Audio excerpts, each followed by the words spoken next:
أما بعد فإن خير الحديث كتاب الله وخير الهدي هدي محمد صلى الله عليه وسلم وشر الأمور محدثاتها وكل محدثة بدعة وشر الأمور محدثاتها وكل محدثة بدعة وكل بدعة ضلالة وكل ضلالة في النار. أعوذ بالله السميع العليم من الشيطان الرجيم من همزه ونفخه ونفثه. بسم الله الرحمن الرحيم. يا أيها الرسل كلوا من الطيبات واعملوا صالحا إني بما تعملون عليم. آج کے خطبہ جمعۃ المبارک میں سورۃ المؤمنون کی چند آیات، ان کا ترجمہ اور مختصر تشریح آپ کے سامنے پیش کرنا چاہتا ہوں۔ سورۃ المؤمنون آیت نمبر 51 آپ کے سامنے تلاوت کی ہے۔ یا ایھا الرسل کلوا من الطیبات واعملوا صالحا انی بما تعملون علیم۔ اے رسولو، کھاؤ پاکیزہ چیزوں میں سے، واعملوا صالحا، اور نیک اعمال کرو، انی بما تعملون علیم، بے شک میں یعنی اللہ رب العالمین، بما تعملون ساتھ اس کے جو تم عمل کرتے ہو، علیم خوب جاننے والا ہوں۔ اللہ تعالیٰ نے تمام انبیاء کرام علیہم السلام کو مخاطب کرتے ہوئے فرمایا، یا ایھا الرسل، اے رسولو، کلوا من الطیبات، پاکیزہ چیزوں میں سے کھاؤ، واعملوا صالحا، اور نیک عمل کرو۔ قرآن کریم نبی کریم صلی اللہ علیہ وسلم پر نازل ہوا ہے، لیکن جب اللہ تعالیٰ اس میں نبی کریم صلی اللہ علیہ وسلم کو اکیلے مخاطب کرنے کی بجائے سب رسولوں کو مخاطب کر رہے ہیں، یا ایھا الرسل، رسول جمع ہے، واحد ہو تو رسول ہوتا ہے، یا ایھا الرسول۔ قرآن کریم میں یا ایھا الرسول بھی کئی جگہ پر موجود ہے، تو یہاں الرسل کہہ کر یہ بتایا کہ یہ جو دو عظیم حکم اس آیت کریمہ میں دیے جا رہے ہیں، یہ عظیم حکم صرف نبی کریم صلی اللہ علیہ وسلم کے لیے اور اس امت کے لیے نہیں ہے، بلکہ یہ احکامات اللہ تعالیٰ نے تمام نبیوں کو، تمام امتوں کو، تمام رسولوں کو دیے تھے۔ بہت عظیم حکم ہیں، بہت غور طلب حکم ہیں، تو اللہ تمام رسولوں کو مخاطب کرتے ہوئے فرماتے ہیں کہ پاکیزہ چیزوں میں سے کھاؤ۔ پاکیزہ چیز کیا ہے؟ پاکیزہ چیز الطیب، پاکیزہ اور مزیدار چیز کو کہتے ہیں۔ بعض مفسرین کہتے ہیں کہ الطیب سے مراد حلال چیز ہے، چاہے وہ کسی کو پاکیزہ یا مزیدار نہ بھی لگے، کیونکہ اصل پاکیزہ اور مزیدار چیز وہی ہوتی ہے جو حلال ہو۔ جو چیز پاکیزہ نہیں ہے، ناپاک ہے، پلید ہے، کسی کو اس کی فطرت مسخ ہونے کی وجہ سے بری ہی اچھی کیوں نہ لگے، تو پھر بھی وہ طیب نہیں ہو جاتی۔ اگر کسی کو سور کا گوشت اچھا لگتا ہے تو سور کا گوشت کبھی بھی طیب نہیں ہو سکتا، چاہے وہ کسی کو اچھا کیوں نہ لگے۔ تو یہ اصل میں اس کی فطرت مسخ ہونے کی وجہ سے ہے۔ کسی کو شراب اچھی کیوں نہ لگے، کسی کو کوئی نقصان دہ چیزیں ہمارے لیے، نشہ، سگریٹ، اس قسم کی چیزیں اگر اچھی کیوں نہ لگیں تو یہ طیب نہیں ہو سکتی۔ طیب چیز پاکیزہ اور مزیدار ہوتی ہے، اور پاکیزہ اور مزیدار چیز وہی ہو سکتی ہے جو حلال ہو۔ دو تفسیریں ہیں، دونوں تفسیریں اپنی جگہ پر صحیح ہیں، دونوں کا مقصد اور انتہا ایک ہی ہے۔ جو خبیث چیز ہے، میں نے کہا کہ وہ کسی کو اچھی کیوں نہ لگتی، لیکن اس کا انجام چونکہ نقصان دینے والا ہے بہت زیادہ، اس لیے وہ کبھی بھی ہمارے لیے طیب نہیں ہو سکتی۔ وَعْمَلُوا صَالِحًا، نیک عمل کرو۔ نیک عمل کسے کہتے ہیں؟ نیک عمل وہ ہوتا ہے جو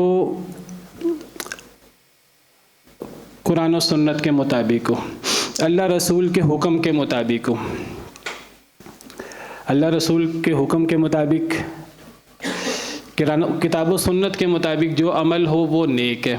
جو عمل اللہ کی ذات کے لیے ہو، اخلاص کے ساتھ ہو، کسی انسان کو خوش کرنے کے لیے نہ ہو، لوگوں کو خوش کرنے کے لیے نہ ہو، اللہ کو راضی کرنے کے لیے ہو، کتاب و سنت کے مطابق ہو، وہ نیک عمل ہے۔ میں کسی عمل کو اچھا سمجھوں، اس کا ذکر کتاب و سنت میں نہیں ہے، آپ کسی عمل کو اچھا سمجھیں، کتاب و سنت اس کی تائید نہیں کرتے، تو وہ اچھا عمل نہیں ہو سکتا، وہ صالح عمل نہیں ہو سکتا۔ عیسائیوں نے رہبانیت کو اچھا سمجھا، تو ان کے رہبانیت کو اچھا سمجھنے سے رہبانیت عمل صالح نہیں ہو سکتا۔ عمل صالح ہونے کے لیے شرط ہے کہ وہ اللہ کی جو وحی ہے، قرآن کریم یا سنت ہمارے لیے، تو وہ اس کے مطابق ہو۔ پچھلے انبیاء کرام علیہم السلام میں، پچھلی امتوں میں اچھا عمل وہ ہوتا تھا جو ان پر وحی ہوتی تھی، اس کے مطابق ہوتا تھا۔ تو ہمارے لیے اچھا عمل وہ ہے جو قرآن و سنت کے مطابق ہے۔ قرآن و سنت جس کو اچھا نہیں کہتے، میں اس کو اچھا سمجھتا ہوں دین کے طور پر، اور میں اس کو دین میں اضافہ کر دیتا ہوں، تو وہ عمل کبھی بھی اچھا نہیں ہو سکتا، بلکہ اس سے زیادہ نقصان دہ عمل اور اس سے زیادہ خسارے والا عمل کوئی نہیں ہے۔ عام گناہوں سے بڑھ کر وہ بڑا گناہ ہے۔ کیوں؟ بدعت کی بات کر رہا ہوں، اس لیے کہ باقی غلط چیزوں کو تو ہم غلط سمجھ کے کرتے ہیں، ہم سمجھتے ہیں اللہ نے حکم اس کا دیا ہے، ہم بشری تقاضے کے تحت ہم غلط کر رہے ہیں، کاروبار کے اندر جھوٹ بول دیا، ماپ تول میں کمی کر دی، ہمیں پتہ ہے کہ یہ غلط ہے۔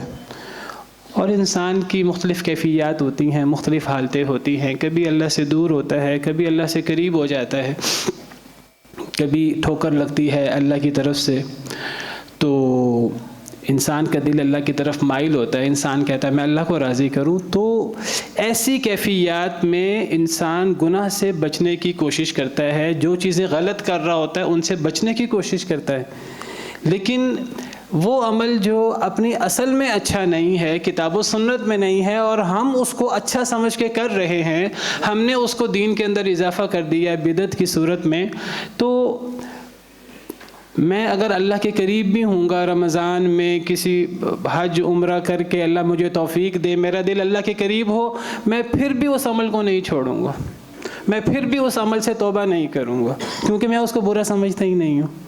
یعنی ایک غلط چیز کو اگر میں، جو دین نہیں ہے، اس کو میں دین بنا لوں اور میں اس کو اچھا سمجھنا شروع کر دوں، تو اس کی اصلاح ہونا بہت مشکل کام ہے۔ تو عمل صالح وہ ہے جو کتاب و سنت کے مطابق ہو، ورنہ صرف عمل کرنا اپنے تئیں اور سمجھنا کہ میں بڑا کمال کر رہا ہوں، تو اللہ تعالیٰ فرماتے ہیں ایسے لوگوں کے بارے میں، وجوہ یومئذ خاشعہ، کچھ چہرے قیامت کے دن ڈرے ہوئے ہوں گے، عاملۃ ناصبہ، عمل کر کر کے تھک چکے ہوں گے، لیکن ان کا انجام کیا ہے؟ تصلی نارا حامیہ، بھڑکتی ہوئی آگ میں داخل ہوں گے، تسقی من عین آنیہ، ابلتا ہوا پانی وہ ان کو پلایا جائے گا، لیس لہم طعام الا من ضریع، ان کے مختلف عذاب اللہ نے بیان فرمائے۔ حالانکہ یہ کون لوگ ہیں؟ اپنے تئیں نیک عمل کر کر کے تھک چکے ہیں، اتنے نیک عمل کیے ہیں اپنے تئیں، نیک عمل ہے نہیں، وہ عمل ہے، عمل صالح نہیں ہے، عمل کا کوئی فائدہ نہیں ہے، عمل صالح کا فائدہ ہے۔ سورہ کہف ہم جمعہ کے دن پڑھتے ہیں، ہمیں جمعہ کے دن پڑھنے کا حکم ہے۔ سورہ کہف میں آخر میں اللہ تعالیٰ فرماتے ہیں قُلْ هَلْ نُنَبِّئُكُمْ بِالْأَخْسَرِينَ أَعْمَالًا، اے نبی صلی اللہ علیہ وسلم آپ اعلان کر دیجئے، آپ فرما دیجئے میرے بندوں کو، اللہ کی طرف سے بتائیے، کیا ہم تمہیں خبر نہ دیں ان لوگوں کے بارے میں کہ جن کے عمل سب سے نقصان دیں؟ کون لوگ ہیں یہ؟ الذین ضل سعیہم فی الحیات الدنیا، یہ وہ لوگ ہیں کہ دنیا میں وہ جو کوشش، محنت، اعمال اپنے تئیں نیک اعمال کر رہے ہیں، وہم یحسبون انہم یحسنون صنعا، ان کی کوشش ضائع ہو گئی، ان کے اعمال ضائع ہو گئے، اور وہ سمجھ رہے ہیں کہ ہم بڑا اچھا کام کر رہے ہیں۔ تو اس سے زیادہ خسارے والا عمل نہیں ہے کہ اگر ہم ایک عمل کو اچھا سمجھ کے کر رہے ہیں اور وہ اصل میں عمل ہمیں فائدہ دینے کی بجائے ہمیں وہ نقصان دے رہا ہے. وہ کوشش ضائع ہو رہی ہے، صرف ضائع نہیں ہو رہی، وہ ہمارے گناہ میں لکھی جا رہی ہے، ہمیں اس کا وبال ہوگا اس کا فائدہ ہونے کی بجائے. تو نیک عمل کرو. 2 حکم ہیں عظیم، ایک حکم ہے پاکیزہ کھاؤ اور دوسرا حکم ہے نیک عمل کرو. اور نیک عمل سے مراد میں نے بتایا کہ اس سے مراد وہ عمل ہے جو کتاب و سنت کے مطابق ہو. اچھا، پاکیزہ چیزیں کھاؤ جو پہلا حکم ہے، ایک چیز رہ گئی اس میں. ایک تو اس سے مراد میں نے کہا کہ حلال چیز ہے وہی پاکیزہ ہوتی ہے اور وہی مزیدار ہوتی ہے، چاہے کسی کو کوئی اور نجس چیز ہی مزیدار کیوں نہ لگے. ایک تو کلوا من الطیبات کہہ کر اللہ تعالیٰ نے نجس چیزیں، پلید چیزیں، حرام چیزیں ان کو استعمال کرنے سے منع کیا ہے. دوسری طرف جو چیزیں طیب ہیں، جن کو دین طیب کہتا ہے، دین حلال کہتا ہے، اللہ رسول اسے کہتے ہیں کہ اسے کھاؤ، تو ان چیزوں کو کھانا بھی چاہیے. جس طرح ہمیں حرام چیز کی طرف نہیں جانا اور حرام چیز سے اپنے آپ کو بچانا ہے، اسی طرح جو چیز طیب ہے، حلال ہے، تو اس کو استعمال بھی کرنا چاہیے، اس کو اپنے اوپر بلا وجہ حرام بھی نہیں کرنا چاہیے.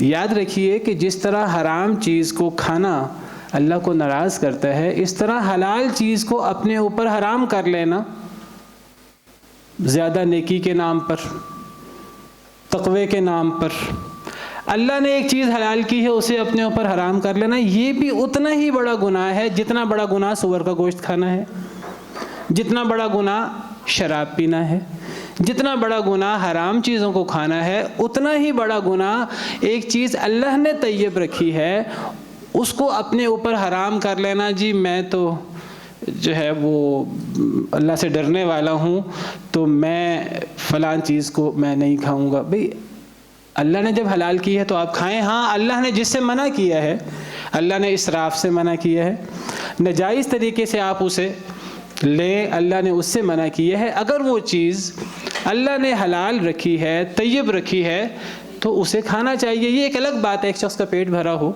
ایک شخص کا دل نہیں کر رہا، وہ اس کو طبی وجہ سے، بیماری کی وجہ سے نہیں کھاتا، وہ ایک الگ چیز ہے.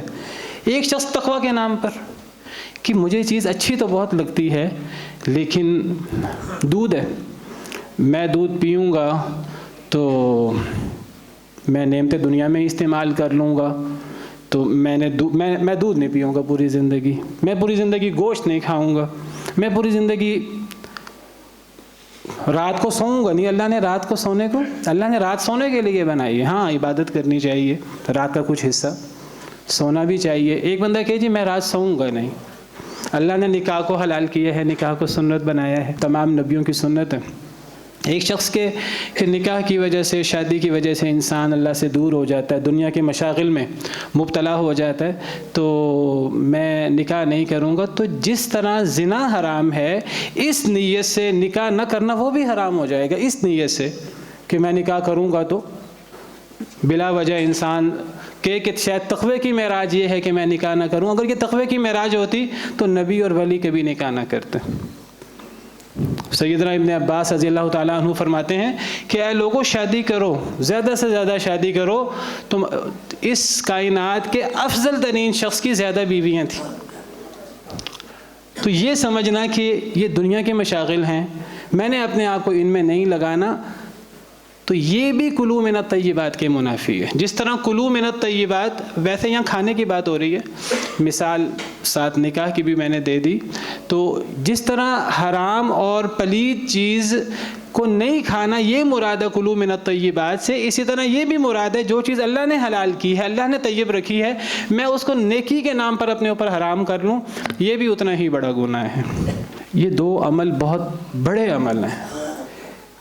ان کو آپ صرف نیک عمل، عام نیک عمل نہ سمجھیے، آپ یہ سمجھیے کہ یہ نبوی اخلاق ہے، نبیوں کے اعمال ہیں، کیونکہ اللہ اس کا حکم نبیوں کو دے رہے ہیں. اگرچہ اللہ نے اس کا حکم ایمان والوں کو بھی دیا ہے، یا ایھا الذین آمنوا کلوا من الطیبات بھی آتا ہے قرآن کریم میں، ایمان والوں کو بھی نیک عمل کرنے کا حکم دیا ہے، لیکن یہاں اللہ نے رسولوں کو مخاطب کر کے، اور ایک رسول کو نہیں تمام رسولوں کو مخاطب کر کے یہ حکم دیا ہے۔ اس سے پتہ لگتا ہے کہ یہ عام اور ہلکے پھلکے نیک اعمال نہیں ہیں، یہ نبوی اخلاق اور نبیوں کا طریقہ ہے۔ دو حکم ہیں، ایک پاکیزہ چیز سے کھاؤ اور نمبر 2 نیک عمل کرو۔ علماء نے اس میں بھی غور کیا، مفسرین نے، کہ یہ ان 2 چیزوں کا حکم دیا ہے۔ وہ کہتے ہیں ان 2 چیزوں کا گہرا تعلق ہے آپس میں۔ کیا مطلب؟ کہتے ہیں جو پاکیزہ چیز کھاتا ہے، اللہ نے جس کو حلال اور طیب رکھا ہے اس کو کھاتا ہے، جس کو اللہ نے حرام اور نجس پلید قرار دیا اس سے بچتا ہے، نیک عمل کی توفیق بھی اسی شخص کو ملتی ہے۔ یہ کیسے ہو سکتا ہے کہ ایک بندہ حرام بھی کھائے اور ساتھ کے میں نیک بھی ہوں؟ حرام کھانے سے، پہلے حکم کی خلاف ورزی کرنے سے دوسری چیز کی توفیق بھی نہیں ملتی۔ تو پاکیزہ نیک عمل کرنے کے اندر بہت بڑی بنیاد عقل حلال ہوتا ہے، کسب حلال ہوتا ہے۔ ایک بندے کی کمائی حلال کی نہ ہو، وہ نیک عمل کیسے سر انجام دے؟ اور اگر وہ نیک عمل سر انجام دے رہا تو قبول بھی نہیں ہو رہا، اللہ معاف کرے۔ اگر کلوا من الطیبات پہ عمل نہیں ہے پہلی چیز پر، تو وَاعْمَلُوا صَالِحًا پہ بھی عمل نہیں ہو رہا، چاہے ایک انسان دیکھنے میں نیک اعمال کیوں نہیں کر رہا۔ حرام کمانے والے، ان کے نیک اعمال اللہ کے ہاں قبول نہیں ہوتے، ان کی دعائیں اللہ کے ہاں قبول نہیں ہوتی۔ مشہور حدیث آپ نے سنی ہوئی ہے، ایک شخص لمبا سفر کر کے اللہ کے گھر جائے، سفر بھی بہت لمبا ہے، وہ شخص تھکا ہوا ہے، بڑی محنت کی ہے، یہ وہ چیزیں ہیں کہ اس سے نیکی بڑھ جاتی ہے۔ اگر ایک شخص لمبا سفر کر کے جائے بیت اللہ عمرہ کے لیے، حج کے لیے، اور وہ پراگندہ بال، پراگندہ حال، تھکا ہارا وہ ہے، یہ چیزیں انسان کے عمل کو جتنی مشکل آتی ہے نیک عمل میں، اتنا وہ عمل اس کی فضیلت بڑھ جاتی ہے، اس کا اللہ کے ہاں ثواب بڑھ جاتا ہے، صحیح حدیث مبارکہ سے پتہ لگتا ہے۔ اب اس شخص کا تو عمل بہت زیادہ قبول ہونا چاہیے، لیکن نبی صلی اللہ علیہ وسلم نے فرمایا کہ وہ لمبا سفر کر کے تھکا ہوا ہے، بال بھی اس کے پراگندہ ہیں، کپڑے بھی اس کے سفر کی وجہ سے کوئی بہت زیادہ صاف نہیں ہیں، تو وہ اب یا رب کہتا ہے۔ تو آپ نبی صلی اللہ علیہ وسلم فرماتے ہیں کہ وَمَطْعَمُهُ حَرَامٌ وَمَشْرَبُهُ حَرَامٌ وَغُذِّيَ بِالْحَرَامِ فَأَنَّىٰ يُسْتَجَابُ لَهُ، او کما قال علیہ الصلوۃ والسلام۔ اس کا اوڑھنا پہننا حرام کا ہے، اس کا کھانا پینا حرام کا ہے، اس کی ہر چیز حرام کی ہے، تو لمبا سفر کر کے وہ جا بھی رہا ہے اور وہ پھر اللہ کو بڑے خلوص دل سے پکار بھی رہا ہے، لیکن اس کی یہ پکار، اس کا یہ تھکاوٹ، اس کا یہ عمل اللہ کے ہاں قبول نہیں ہوتا۔ کیوں؟ اس لیے کہ اللہ جو خود طیب ہیں، تو وہ ایک خبیث چیز کو، ایک غیر طیب چیز کو کیسے پسند کریں؟ ایک غیر طیب کمائی سے پلے بڑھے جسم کو ایک غیر طیب کمائی سے خریدے گئے لباس جو پہنا ہوا ہے، تو اللہ تعالیٰ اس کو کیسے قبول کرے؟ ان اللہ طیب لا يقبل الا طیبا، اللہ تعالیٰ خود بھی پاکیزہ ہیں اور اللہ پاکیزہ کے علاوہ کوئی چیز پسند بھی نہیں کرتے، اور پسند بھی قبول بھی اس سے کرتے ہیں جو خود بھی طیب ہو، جس کی کمائی بھی طیب کی ہو، جس کی ہر چیز طیب کی ہو۔ تو عمل صالح میں ایک بہت بڑی رکاوٹ عقل حلال کا نہ ہونا، کسب حلال کا نہ ہونا۔ کسب حلال کرنا چاہیے، عقل حلال کرنا چاہیے، چاہے انسان کو زیادہ آمدنی نہ بھی ہو۔ انسان ہاتھ سے کمائی کر کے کھا لے، چاہے اس کو زیادہ کمائی نہ ہو۔ حرام کھانے سے زیادہ کمائی ہوتی ہے، لوگ حرام کھا کر زیادہ پیسہ کمانے والوں کو اگر عزت دیتے ہیں دنیا کے اندر، انسان یہ دیکھے کہ میرا اللہ کس بات سے خوش ہوتا ہے، میرا اللہ کس بات سے ناراض ہوتا ہے۔ سیدنا داؤد علیہ السلام کے بارے میں آتا ہے کان یأکل من عمل یدہ، کہ حضرت داؤد علیہ السلام ہاتھ سے محنت کر کے کمایا کرتے تھے، کھایا کرتے تھے۔ اپنے ہاتھ سے محنت کرتے تھے، زیرے بنایا کرتے تھے۔ تمام انبیاء کرام علیہم السلام نے بکریاں چرائی ہیں۔ بکریاں چرانا بہت مشکل کام ہے، بڑی محنت ہوتی ہے اس میں، اور اس کا معاوضہ زیادہ نہیں ہوتا، وہ تھوڑا معاوضہ ہوتا ہے۔ اور بکریاں چرانا آسان کام نہیں ہے، بکریاں بڑی مشکل سے اکٹھی ہوتی ہیں، ان کو قابو کرنا بڑا مشکل کام ہے۔ تو نبی صلی اللہ علیہ وسلم ارشاد فرماتے ہیں، آپ نے فرمایا کہ ہر نبی نے بکریاں چرائی ہیں، آپ کے فرمان کا مفہوم ہے، اور فرمایا کہ میں بھی اہل مکہ کی بکریاں چند قیرات کے عوض چرایا کرتا تھا، چند قیرات لے کر میں نے بھی بکریاں چرائی ہیں۔ تو حلال طریقے سے انسان کھائے، حلال طریقے سے انسان کمائے، تھوڑا ہو پھر بھی اللہ کے ہاں یہ شخص باعث فضیلت ہے، اور اس شخص کے اعمال قبول ہوتے ہیں۔ ورنہ کوئی شخص حرام طریقے سے کما کر قارون کی طرح کا خزانہ بھی اکٹھا کر لے، اللہ کے ہاں اس کی کوئی حیثیت نہیں ہے۔ لوگ اس کو جتنا مرضی مقام دیں، جتنا مرضی مرتبہ دیں، اللہ کے ہاں اس کی حیثیت مچھر اور مکھی کے برابر بھی نہیں ہے۔ نبی کریم صلی اللہ علیہ وسلم کا ارشاد ہے، صحیح حدیث مبارکہ میں، صحیح مسلم کی حدیث ہے، آپ نے فرمایا کہ حرام کمانے والے کا نہ صدقہ قبول ہوتا ہے نہ دعا قبول ہوتی ہے۔ ہمارے ہاں کیا ہے کہ لوگ حرام کمائی کرتے ہیں، ان کے اندر جب ضمیر ان کو کچوکے لگاتا ہے اور دل میں ان کے آتا ہے ہم حرام کما رہے ہیں، تو کیا کرتے ہیں، اپنے آپ کو مطمئن کرنے کے لیے صدقہ خیرات کرنا شروع کر دیتے ہیں۔ چلو جی عمرہ کر آتے ہیں، چلو حج کر آتے ہیں، کیا ہوگا؟ عمرہ کرنے سے آپ کی کمائی حلال کی ہو جائے گی، حج کرنے سے کمائی حلال کی ہو جائے گی، قبول ہو جائے گی، صدقہ کرنے سے، مسجد میں کچھ رقم دینے سے آپ کا سارا بزنس حلال کا ہو جائے گا۔ حرام کمانے والے کا نہ صدقہ قبول ہے نہ دعا قبول ہے۔ اللہ خبیث چیز کو، حرام چیز کو قبول کیسے کریں؟ ان اللہ طیب لا یقبل الا طیبا، پاکیزہ چیز اللہ کے ہاں قابل قبول ہے، خبیث چیز اللہ کے ہاں قابل قبول نہیں ہے۔ پھر فرمایا وَإِنَّ هَذِهِ أُمَّتُكُمْ أُمَّةً وَاحِدَةً وَأَنَا رَبُّكُمْ فَاتَّقُونِ، کہ اے رسولو تمہاری یہ امت ایک ہی امت ہے، ایک ہی جماعت ہے، وَأَنَا رَبُّكُمْ فَاتَّقُونِ، میں تم سب کا رب ہوں، بس مجھ ہی سے ڈرو۔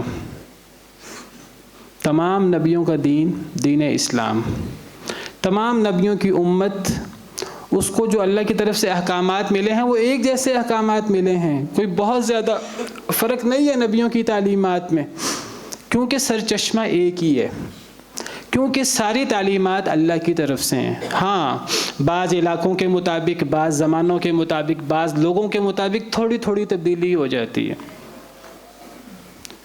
دین تمام نبیوں کا ایک ہے، حدیث مبارکہ کا مفہوم ہے، نبی صلی اللہ علیہ وسلم نے فرمایا کہ تمام نبیوں کا دین ایک ہی ہے، ان کی شریعتیں مختلف ہیں۔ قرآن میں ہے لِكُلٍّ جَعَلْنَا مِنْكُمْ شِرْعَةً وَمِنْهَاجًا،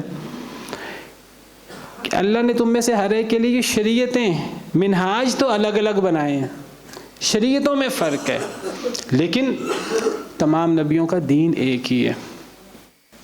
ایک حدیث مبارکہ میں نبی صلی اللہ علیہ وسلم ارشاد فرماتے ہیں، آپ نے فرمایا کہ جس کا مفہوم یہ ہے کہ نبی ایسے ہیں جیسے باپ شریک بھائی ہوتے ہیں۔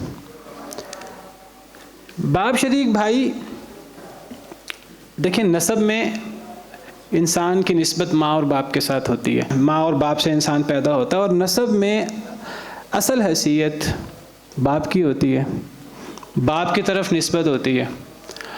تو نبی صلی اللہ علیہ وسلم نے فرمایا کہ نبیوں کی مثال ایسے ہے جیسے باپ شریک بھائی ہوں، ان کا دین ایک ہے، ان کی شریعتیں مختلف ہیں۔ کیا مطلب؟ یعنی جس طرح نسب میں باپ اصل حیثیت رکھتا ہے، مائیں مختلف ہو جائیں تو یہ باپ شریک بھائی ہو گئے، تو تمام نبیوں کا دین ایک ہے، یعنی دین اسلام، یعنی موٹی موٹی باتیں، موٹی موٹی تعلیمات ایک ہیں، ذیلی باتوں میں فرق ہو سکتا ہے۔ نماز، روزہ، زکوٰۃ، حج، مین باتیں توحید، سچائی، عدل، انصاف، کسی پہ زیادتی نہ کرنا، موٹی موٹی باتیں تمام نبیوں کے ہاں ایک ہی ہیں۔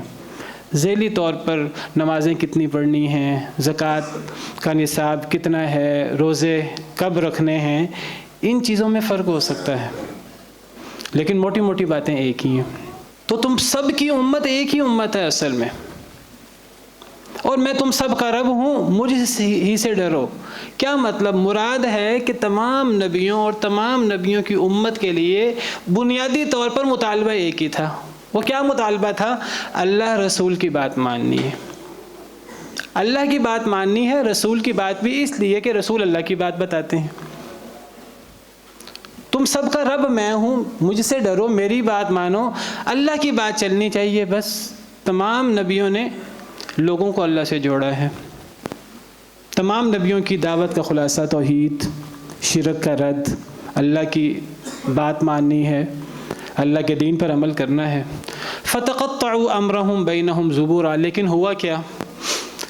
اللہ فرماتے ہیں کہ ان قوموں نے آپس میں اپنے معاملات میں اختلاف کر لیا، قطع تعلقی کر لی، اپنے معاملے کو ٹکڑے ٹکڑے کر لیا، اختلاف کر لیا، اختلافات میں بٹ گئے۔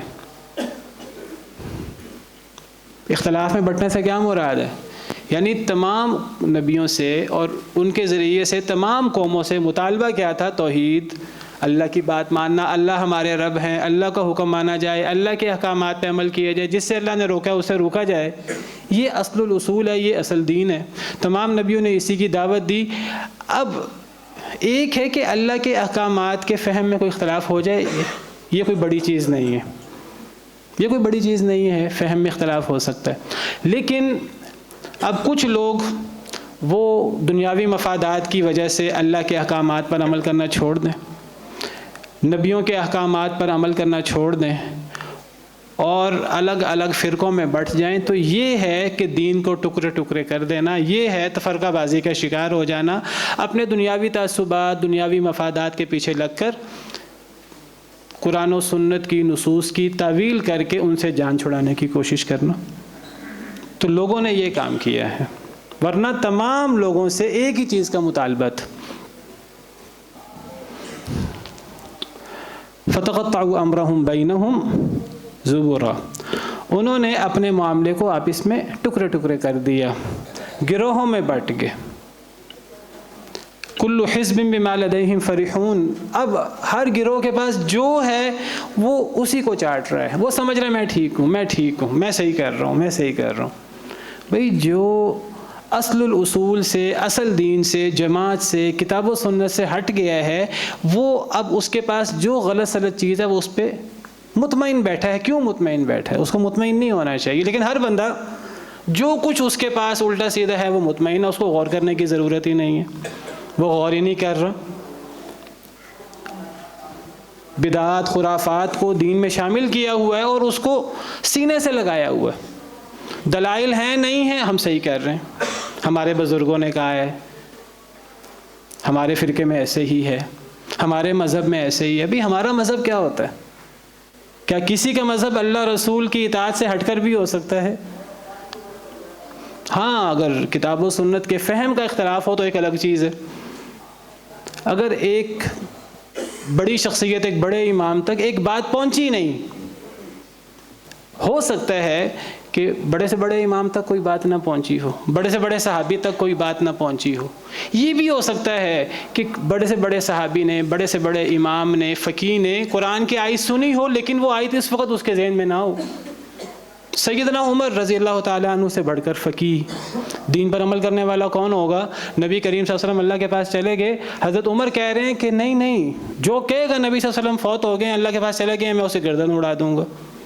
سیدنا ابوبکر صدیق آتے ہیں، کسی دوسری طرف گئے ہوئے تھے، وہ آتے ہیں اور ساری صورتحال کو دیکھتے ہیں تو نبی کریم صلی اللہ علیہ وسلم کے ماتھے پر بوسہ دے کر پھر وہ خطاب کرتے ہیں لوگوں کے سامنے۔ صحابہ کرام کی کیفیت دیکھ رہے ہیں، صحابہ کرام پریشان ہیں، تو قرآن کی آیت پڑھتے ہیں، وَمَا مُحَمَّدٌ إِلَّا رَسُولٌ قَدْ خَلَتْ مِن قَبْلِهِ الرُّسُلُ أَفَإِن مَاتَ أَوْ قُتِلَ انقلبتم عَلَىٰ أَعْقَابِكُمْ، کہ نبی کریم صلی اللہ علیہ وسلم رسول تھے، خدا نہیں تھے، رب نہیں تھے، ہمارے اللہ کے رسول تھے۔ ان سے پہلے بہت سے رسول گزر چکے ہیں، رسالت بہت بڑا مقام ہے اور آپ اس بڑے مقام پر فائز تھے، لیکن آپ رسول تھے، آپ میں خدائی صفات نہیں تھی۔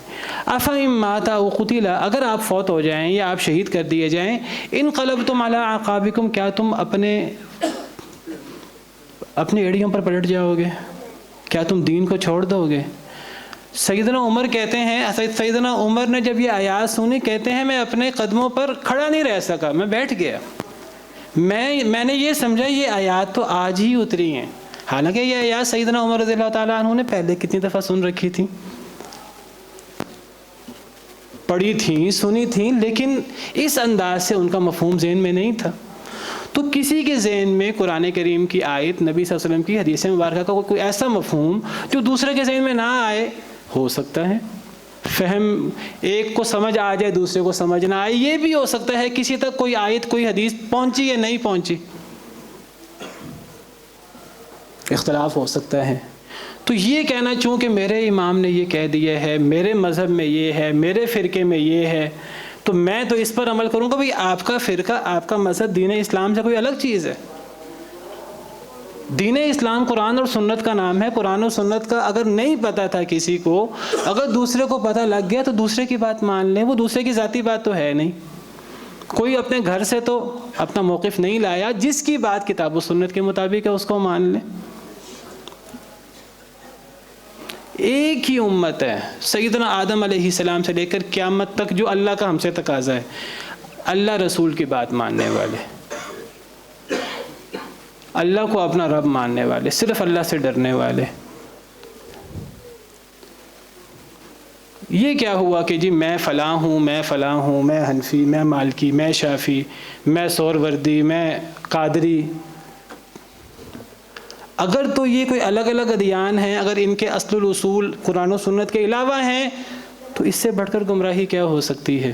اب ہمارے ہاں کیا ہوتا ہے کہ ایک بندہ کہتا ہے کہ میں فلاں مسلک کا ہوں، میں فلاں میرے امام ہیں، اس کے سامنے قرآن کی آیت پیش کی جائے، اس کے سامنے حدیث پیش کی جائے، وہ کہتا ہے کہ قرآن کی آیت اور حدیث سے تو مسئلہ تو دوسرے کا ٹھیک لگ رہا ہے، لیکن چونکہ میرا تعلق فلاں حنفی مسلک سے ہے، شافی مسلک سے ہے، مسئلہ تو کتاب و سنت کے مطابق دوسرا لگ رہا ہے. میں حنفی ہوں، میں شافی ہوں، میں تو پھر اپنے مسلک کے مطابق چلوں گا. یہ کون سا دین ہے؟ یہ کس قسم کا مسلمان ہے؟ یہ کس قسم کا اسلام ہے؟ یہ تو اسلام نہیں ہو سکتا. یہ پھر اسلام کے پیرالل ایک الگ دین ہے. آپ کو کئی لوگوں کے اقوال مل جائیں گے، کتابوں میں مل جائیں گے، حق تو اس مسئلے میں مخالف کے ساتھ ہے، لیکن مجھ پر میرے امام کی تقلید واجب ہے. آپ کے امام نبی تھے کوئی؟ بھئی وہ جن ائمہ کی طرف ہم اپنے آپ کو منسوب کرتے ہیں، وہ ائمہ کرام اپنی زندگی میں یہ اعلان کرتے گئے کہ میری بات کتاب و سنت کے خلاف ہو سکتی ہے، میری بات دین نہیں ہے، میری بات کتاب و سنت کے خلاف ہو سکتی ہے. اگر میری بات کتاب و سنت کے خلاف ہو جائے تو میری بات کو دیوار پر مار دینا. کون امام ہے جس نے یہ بات نہیں کی؟ ہر امام نے یہ بات کہی ہوئی ہے. کسی امام نے یہ نہیں کہا کہ میری بات حرف آخر ہے. اور ہمیں ائمہ کرام جن کو ہم امام کہتے ہیں، ان کا ایک موقف ہوتا تھا کتاب و سنت کی روشنی میں، جو بھی ان کو جتنی آیات احادیث سامنے تھی، جتنا فہم تھا، جتنا علم تھا، اس کے مطابق ایک موقف اختیار کرتے تھے. دوسرے شہر میں جاتے، وہاں کوئی کسی آیت کریمہ، کسی حدیث مبارکہ، کوئی نئی حدیث پتہ لگ جاتی جو پہلے نہیں سنی ہوتی تھی، کوئی نئے مفہوم سامنے آ جاتا، اپنے پہلے موقف کو چھوڑ دیا کرتے تھے. وہ ائمہ کرام خود اپنے موقف کو چھوڑ دیتے تھے. ہم ان کے متبع ہو کر ہم نہیں چھوڑتے. امام شافعی رحمہ اللہ، ان کے بارے میں مشہور ہے، ان کا ایک قدیم قول ہے اور ایک ان کا جدید قول ہے. مکہ میں رہے، مصر میں رہے، تو ایک علاقے میں ان کے کوئی اور قول تھے. جب وہ دوسرے علاقے میں آئے، علم میں اضافہ ہوا، بہت سارے اپنے موقف چینج کر لیے. جب امام صاحب اپنے موقف چینج کر رہے ہیں تو مقتدی جو اپنے آپ کو ان کے مقلد کہتے ہیں یا ان کے متبع کہتے ہیں اور ان کے مسلک پر چلنے والا کہتے ہیں، تو وہ کتاب و سنت کے مطابق اپنا موقف چینج کرنے کو تیار نہیں ہے. حالانکہ امام صاحب نے کہا ہے کہ اگر میری بات کتاب و سنت کے خلاف ہو تو میری بات کو چھوڑ دینا. امام نووی رحمہ اللہ، دیگر بڑے بڑے ائمہ، ان کی نسبت شافی مسلک کی طرف کی جاتی ہے.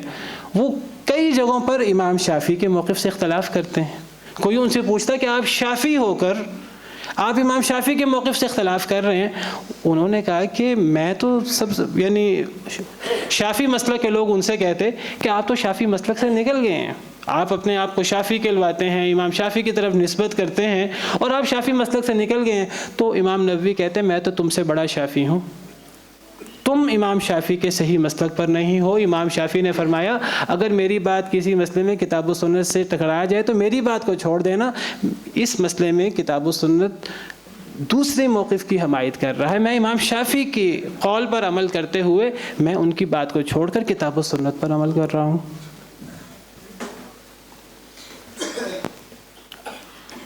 تو ہمیں جائزہ لینا ہے کہ ہم جو نماز پڑھ رہے ہیں، ہم جو زکوٰۃ دے رہے ہیں، نکاح طلاق کے جو ہمارے ہاں ہم نے طور طریقے بنائے ہوئے ہیں، ہم سمجھتے ہیں یہ دین ہے.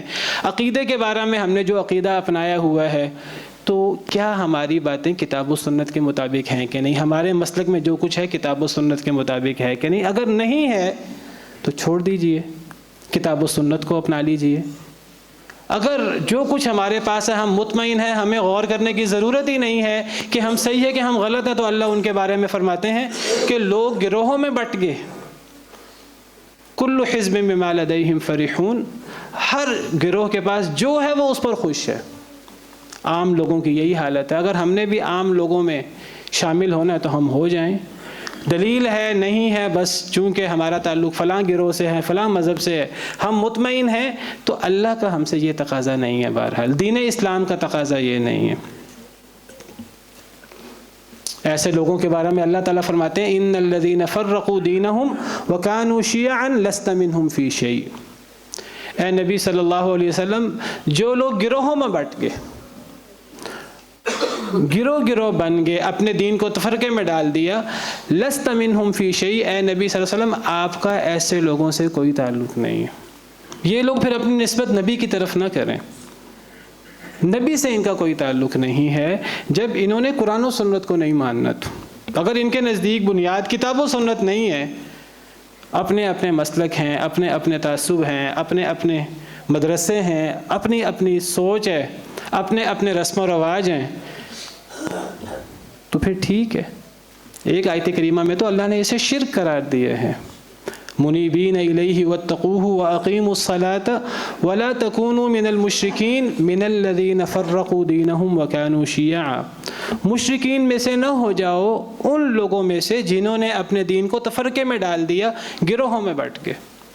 کل حزب بما لدیہم فرحون، ہر گروہ جو اس کے پاس ہے وہ اس پر خوش اور مطمئن ہے. ہمیں جو کچھ ہمارے پاس ہے ہمیں اس پر مطمئن نہیں ہونا. ہمارے ہاں سال ہر سال سے جو رسوم و رواج، جو عبادات، جو معاملات، جو عقائد چل رہے ہیں، ہمیں اسی پر بیٹھے نہیں رہنا. کوئی آیت، کوئی حدیث، کوئی نیا موقف ہمارے سامنے آیا اور وہ کتاب و سنت کے مطابق ہے تو ہمیں اس کو اپنانا ہے. یہی اسلام کا تقاضا ہے، یہی اللہ رسول کا ہم سے تقاضا ہے. اللہ سے دعا ہے کہ اللہ تعالی ہمیں پاکیزہ کھانے کی اور نیک عمل کرنے کی توفیق عطا فرمائے، اور اللہ تعالی ہمیں جماعت کے ساتھ کتاب و سنت پر کاربند رہنے کی توفیق عطا فرمائے. وآخر دعوانا الحمد للہ رب العالمین.